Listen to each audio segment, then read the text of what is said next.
নেশামুক্তি অভিযান, এটা আমাদের সারা রাজ্যেই চলছে, সেই মতো ধলাই ডিস্ট্রিক্টেও চলছে।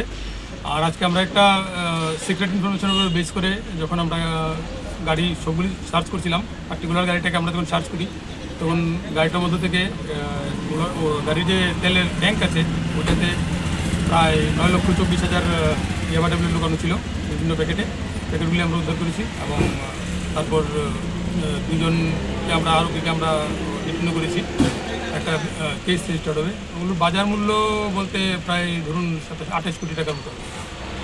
স্যার দুজন যে অ্যারেস্ট হয়েছে তাদের নাম বাড়ি কোন জায়গায়? এখনই আমরা বলতে চাইছি না এই ব্যাপারে কিছু, ইনভেস্টিগেশন খুব ইনিশিয়াল স্টেজ। স্যার গাড়িটা কোন দিক থেকে কোন দিকে আসছে?